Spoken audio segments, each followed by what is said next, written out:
Bonjour les amis, alors aujourd'hui je reviens avec une vidéo ça fait longtemps que je voulais faire et je pensais que je l'avais fait. Et quelqu'un vient de m'en parler aujourd'hui, donc de ce sujet-là, et du coup, je me suis rendu compte qu'en cherchant dans les vidéos pour envoyer, parce que quand j'ai des clients qui m'appellent et qui me demandent pour certains sujets, je leur envoie mes vidéos.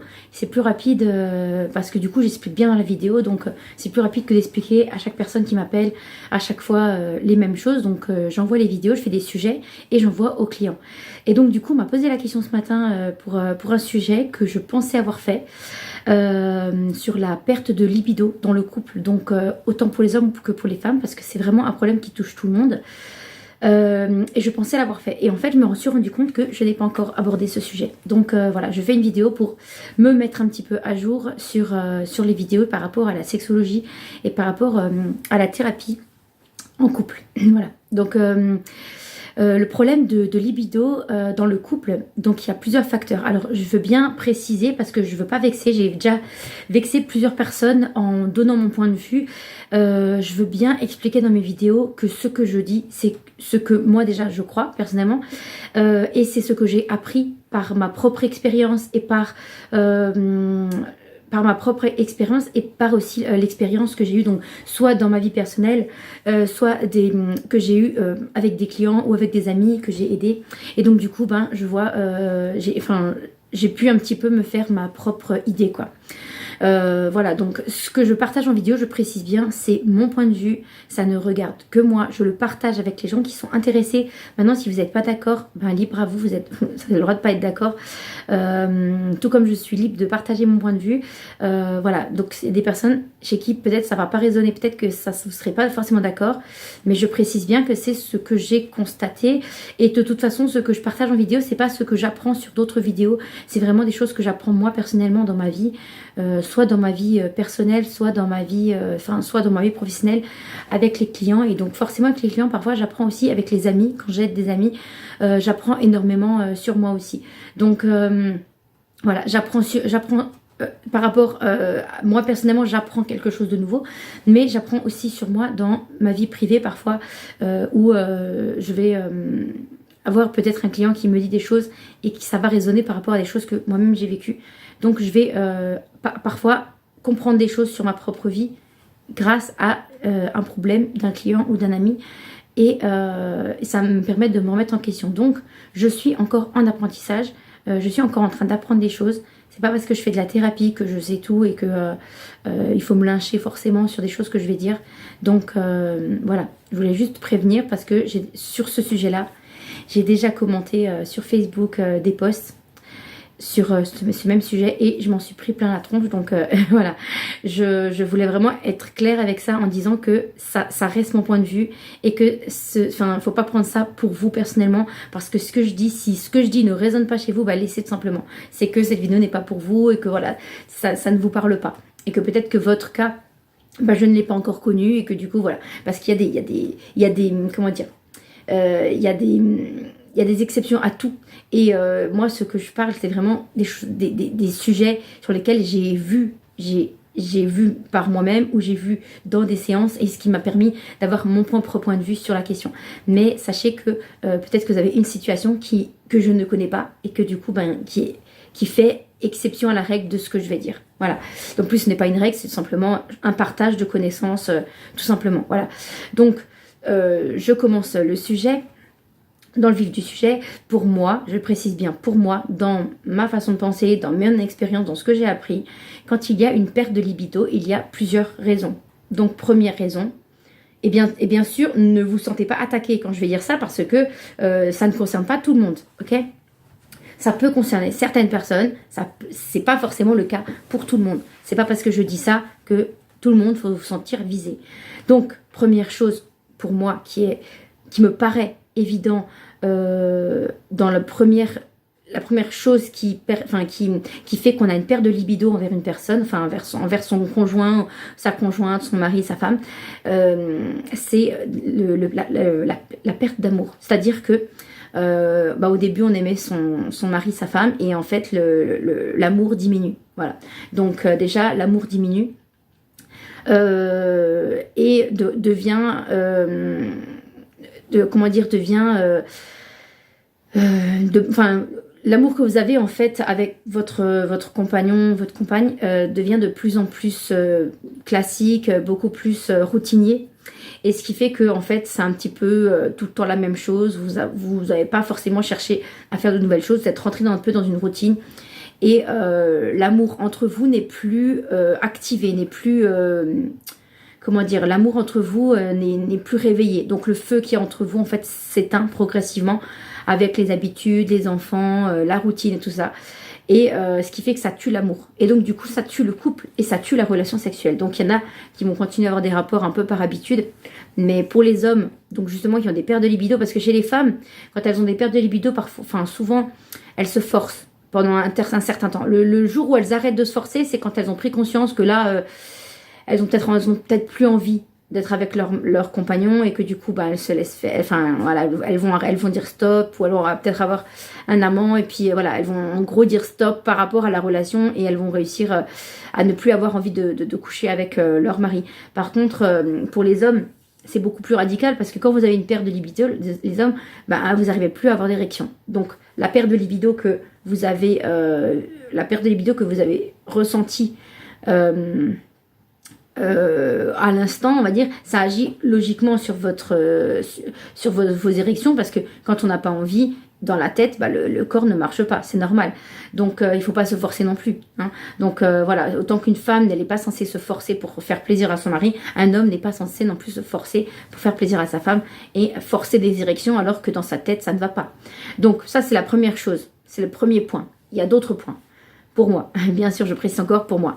Donc il y a le point aussi de ne plus avoir de libido parce qu'on est peut-être trop fatigué. Et justement, comme j'ai dit, on est trop dans la routine. Donc là, ça n'a rien à voir avec les sentiments qu'on a pour l'autre, mais on est vraiment dans un schéma où on est trop fatigué parce qu'on travaille trop. Donc je vous envoie à la vidéo où je parle justement de comment fuir sa vie avec le travail, pourquoi certaines personnes fuient leur vie dans le travail, dans les jeux de play, dans les activités ou dans les loisirs, etc.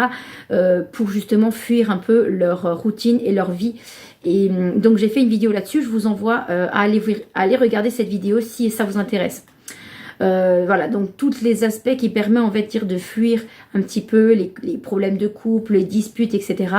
Va faire qu'on va on va trouver des activités pour fuir un petit peu son quotidien. Voilà, on va trouver des choses à faire dans sa vie pour fuir sa vie et pour fuir les problèmes de couple en général. Ça, c'est beaucoup les hommes qui font ça. Quand ils ont des disputes et qui sortent avec leurs copains ou qui vont en boîte ou des choses comme ça pour éviter la dispute parce qu'ils savent que quand ils vont rentrer, leur femme, elle va continuer à gueuler. Donc, ils fuient beaucoup les choses comme ça. Ou dans les jeux de play, pour les hommes qui ne sortent pas trop, ils vont se mettre dans les jeux de play. Voilà, donc des choses comme ça. Et donc, pour les personnes qui travaillent beaucoup, il y a aussi un problème émotionnel qui fait que vous êtes en train de fuir votre vie. Donc, forcément, le fait de ne plus avoir d'érection, le fait de ne plus vouloir avoir de rapport ou d'en avoir de moins en moins, fait que c'est lié aussi à une certaine fuite de votre vie qui fait que vous fuyez votre vie, vous fuyez vos problèmes et donc du coup, ça a une répercussion sur votre vie sexuelle. C'est logique même, hein, c'est même logique. Il y a le cas où il peut y avoir une baisse de libido pour les femmes, par exemple, quand il y a un traumatisme, comme quand on perd un bébé, quand on fait une fausse couche, quand on prend des hormones, ou quand on a un cancer, ou quand on a de la ménopause. Enfin, dès qu'il y a quelque chose avec les hormones, de toute façon, dès qu'il y a une chute d'hormones, ou il y a une montée d'hormones, ça peut être des femmes qui sont enceintes, ça peut être des femmes qui font des fausses couches, qui font des avortements, qui accouchent. Voilà, il y a aussi, ça arrive des femmes qui ont des pertes de libido après un accouchement. Elles pensent que c'est lié... le fait qu'elles sont occupées avec le bébé, mais en fait je pense pas. Je pense que c'est plutôt lié à la chute d'hormones et que c'est un travail à faire sur le fait de devenir maman. Voilà. Donc si c'est lié à la grossesse, c'est le fait de devenir maman, il y a quelque chose qui bloque. Donc là c'est pas lié à votre compagnon, c'est vraiment lié à vous-même et à quelque chose à travailler personnellement dans votre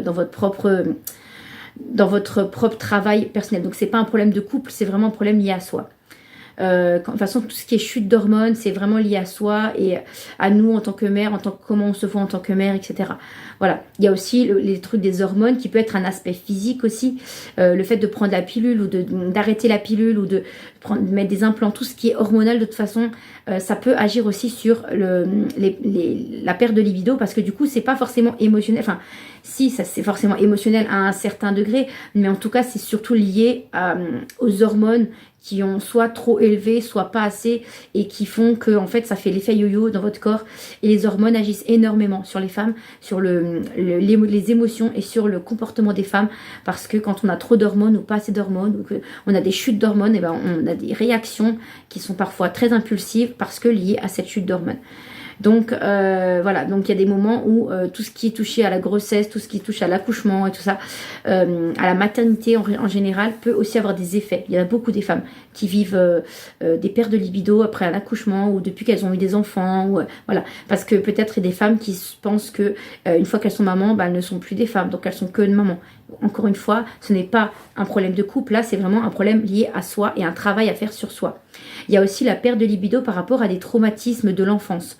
Parce que, par exemple, vous aviez vécu peut-être de l'inceste dans votre enfance. Et donc ça, c'est pour hommes et femmes. Hein. C'est valable vraiment pour les deux parce qu'il y a aussi des hommes qui ont été violés dans leur enfance ou qui ont été attouchés. Et que, on va dire que le traumatisme est enfui en nous pendant très longtemps.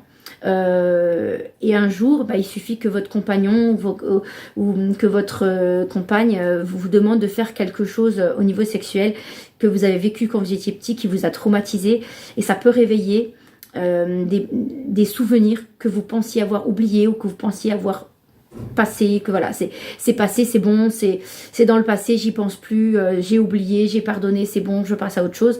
Et en fait, vous avez juste enfui, vous n'avez pas travaillé dessus, vous avez juste enfui au fond de vous.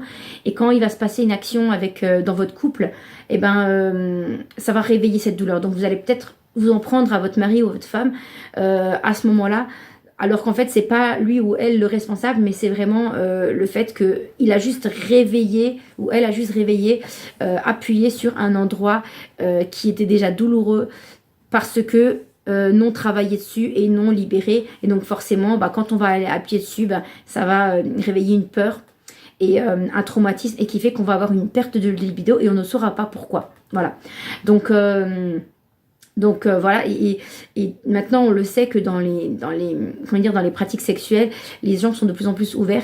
Donc forcément, si votre mari ou votre femme vous propose des relations sexuelles qui sont un petit peu pas traditionnelles, mais qui sortent un peu qui sort un petit peu de l'ordinaire, et c'est vrai que vous aurez et si vous avez vécu des choses comme ça dans votre enfance, ça peut réveiller des blessures et ça peut atteindre